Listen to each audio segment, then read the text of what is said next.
এবার যে খবরের দিকে নজর রাখবো, জমি দখলে গ্রেফতার দুই তৃণমূল নেতা। ডাবগ্রাম ফুলবাড়িতে জমি দখলে গ্রেফতার করা হয়েছে দুই তৃণমূল নেতাকে। তার মধ্যে একজন হলেন প্রাক্তন অঞ্চল সভাপতি মোহাম্মদ আহিদকেও গ্রেফতার করেছে পুলিশ। আরো বিস্তারিত জানাবে পার্থ রয়েছে, পার্থর সঙ্গে কথা বলবো। তবে এই যে এলাকায় বেশ কয়েকবার জমি দখলের অভিযোগ হয়েছে এদের বিরুদ্ধে, এবং সেই অভিযোগের ভিত্তিতেই এবার খোঁজ নিয়েছেন খোদ মুখ্যমন্ত্রী মমতা বন্দ্যোপাধ্যায়, আর সরকারি জমি দখলের বিরুদ্ধে সরব হয়েছেন এবং প্রশাসনের তদন্ত চলছিল। মুখ্যমন্ত্রী মমতা বন্দ্যোপাধ্যায়ের নির্দেশে শেষ পর্যন্ত গ্রেফতার করা হয়েছে মোহাম্মদ আহিদ ওরফে কুট্টিকে গ্রেফতার করেছে পুলিশ, এবং চুটকিকে গ্রেফতার করেছে পুলিশ। আরো বিস্তারিত জানবো, পার্থ রয়েছে আমার সঙ্গে। পার্থ, আমরা জানি যে গত মাসে কিন্তু মুখ্যমন্ত্রী ঘোষণা করেছিলেন ডাবগ্রাম ফুলবাড়িতে জমি মেঘাতে দৌরাত্ম্য চলছে, এবং তার প্রেক্ষিতে কিন্তু তদন্ত নেমে পুলিশ এর আগে দুই তৃণমূল নেতাকে কিন্তু আগেই গ্রেফতার করে, এবং আরো একজন তৃণমূল নেতাকে গ্রেফতার করেছে এনজিপি থানা পুলিশ ও স্পেশাল অপারেশন গ্রুপ। ফুলবাড়ি 1 নম্বর অঞ্চলের প্রাক্তন তৃণমূল সভাপতি মোহাম্মদ আহিদ ও কুটকি এবং তার সঙ্গে মোহাম্মদ নাসিরকে গ্রেফতার করেছে। তাদের বিরুদ্ধে যেটা অভিযোগ, যে এলাকায় মহানন্দা যে নদী রয়েছে, মহানন্দা নদীর চর দখল করার অভিযোগ, এছাড়া একাধিক সরকারি জমি দখলের অভিযোগ হয়েছে তাদের বিরুদ্ধে। এবং নতুন করে এই অভিযোগ আসার পরেই তদন্তে নেমে আজ এই মোহাম্মদ আহিদ এবং তার সঙ্গে মোহাম্মদ নাসিরকে গ্রেফতার করেছে পুলিশ, এবং দুটোদের জেরা করে আর কারা জড়িত আরো বেশ কয়েকটি নাম পুলিশের কাছে এসছে, সেসব বিষয় নিশ্চিত করতে দ্রুত জেরা করে তা কনফার্ম করবে পুলিশ, এবং আগামীকাল জলপাইগুড়ি আদালতে তোলা হবে।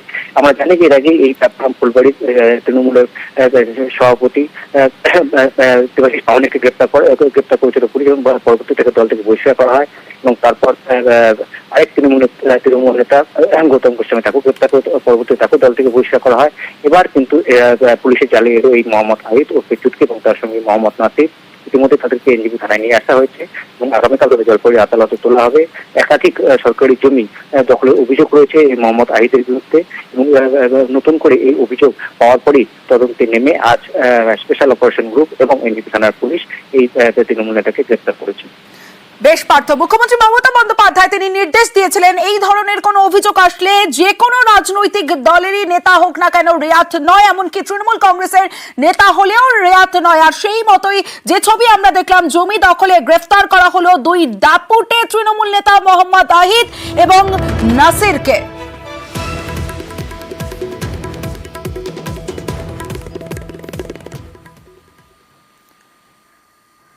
তিস্তার জলবন্টন নিয়ে বিধানসভায় সরব মমতা বন্দ্যোপাধ্যায়। বাংলার সঙ্গে আলোচনা ছাড়াই মোদী সরকারের উদ্যোগের অভিযোগ, তিস্তার জল পড়শি দেশে গেলে উত্তরবঙ্গে খাবার জলের সংকটের আশঙ্কা। সোমবার বিধানসভায় সরব মুখ্যমন্ত্রী মমতা বন্দ্যোপাধ্যায়।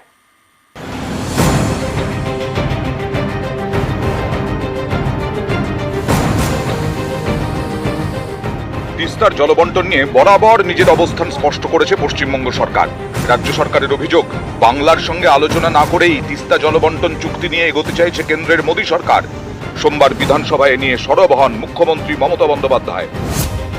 তিনি বলেন, সিকিমে একের পর এক বাঁধ, তিস্তায় জল আছে নাকি? 14টা জলবিদ্যুৎ প্রকল্প আছে। আগেই তিস্তার অনেক জল নিয়ে নিয়েছে সিকিম, তাতে জল কমে গেছে। গাছ কাটা হলো, তখনই সতর্ক হওয়া দরকার ছিল। এখন আবার বাংলাদেশ। তিস্তার জল দিলে এখানকার মানুষ খাবার জল পাবেন না। উত্তরবঙ্গের মানুষের স্বার্থে তিস্তার জল দেওয়া অসম্ভব। বাংলাদেশের সঙ্গে আমাদের ঘনিষ্ঠ সম্পর্ক, যতটা পেরেছি দিয়েছি, কিন্তু যেটা পারবো না তা নিয়ে কথা বলবো না। জল দিয়ে দিলে উত্তরবঙ্গের মানুষ ভুগবেন। আমরা বাংলার মানুষের কাছে দায়বদ্ধ। কে আমাদের ভোট দিয়েছেন কি দেননি জানি না, বাংলার স্বার্থের সঙ্গে আপোষ করতে পারবো না। ডিভিসি ড্রেজিং নিয়েও সোমবার বিধানসভায় ক্ষোভ প্রকাশ করেন মুখ্যমন্ত্রী।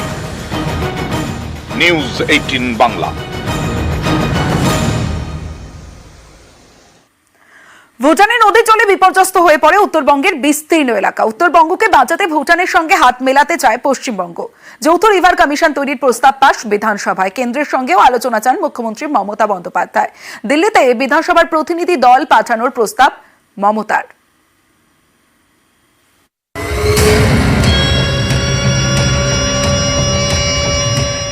বছর ভুটানের নদীর জলে বিপর্যস্ত।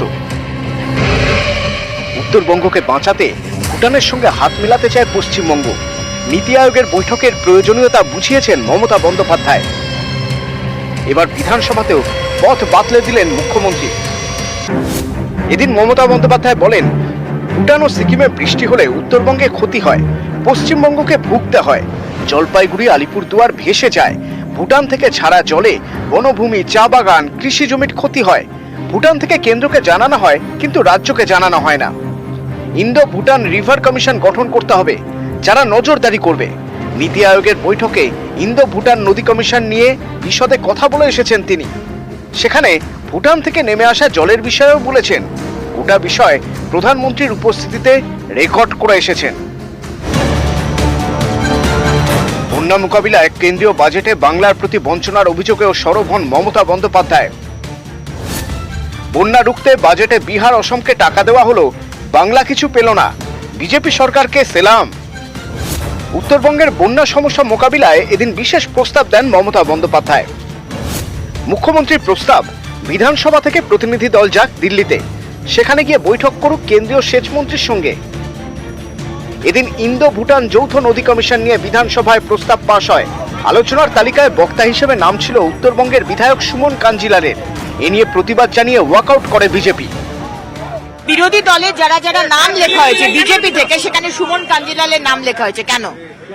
সুমন কাঞ্জিলাল তো আমাদের দলে নেই, সে তো তৃণমূল জয়েন করেছে। তাহলে সুমন কাঞ্জিলালের নাম এর মধ্যে কেন লেখা হচ্ছে? আমরা তার প্রতিবাদ করেছি, তৃণমূলই করবে, আর নাম যাবে বিজেপির, এটা তো আমরা মানবো না।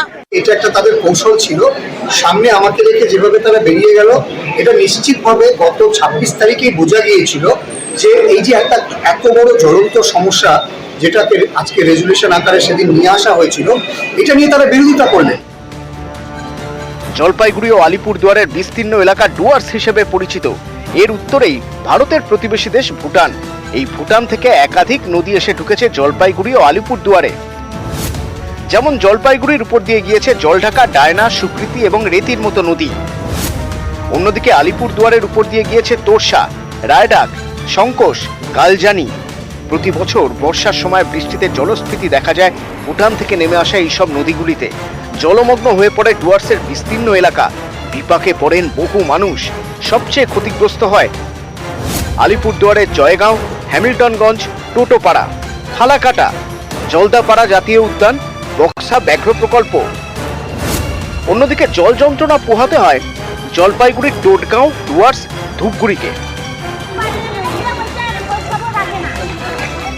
এবার এইসব লোকেদের সমস্যা মেটাতে উদ্যোগী রাজ্য সরকার। ভারত বাংলাদেশ নদী কমিশনের আদলে ভারত ভুটান নদী কমিশন গড়ার প্রস্তাব পাশ হলো বিধানসভায়। নিউজ 18 বাংলা।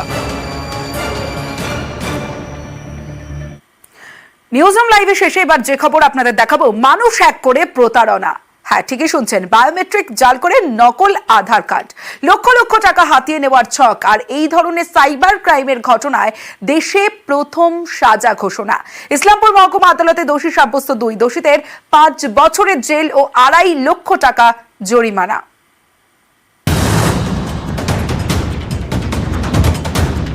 আধার কার্ডের সঙ্গে যুক্ত বায়োমেট্রিক, অর্থাৎ মানুষের হাতের ছাপ, সেটাই হ্যাক।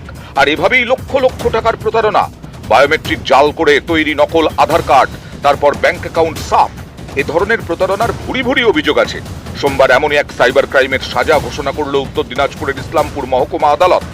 দেশে প্রথমবার এই ধরনের মামলায় দোষীদের সাজা ঘোষণা হলো। ভারতবর্ষের ইতিহাসেও কিন্তু এখনো পর্যন্ত আধার এনেবল পেমেন্ট সিস্টেমের ক্রাইমের কনভিকশনের রেকর্ড একটাও নেই। প্রথম সাজা হচ্ছে। দোষী সাব্যস্ত মুজাফফর আলম এবং সাইফুল আলম, তাদের 5 বছরের জেল এবং 2.5 লক্ষ টাকা করে জরিমানা ঘোষণা করেছে আদালত। আধার কার্ড জালিয়াতি করে লক্ষ লক্ষ টাকার প্রতারণা অভিযোগ পেয়ে তদন্তে নামে ইসলামপুর সাইবার ক্রাইম থানা। 2023-এর সেপ্টেম্বরে 3 জনকে গ্রেপ্তার করা হয়। পুলিশ আধিকারিক হাসমি আলী রাফসানজানির নেতৃত্বে হাতে নাতে পাকড়াও করা হয় জালিয়াতদের।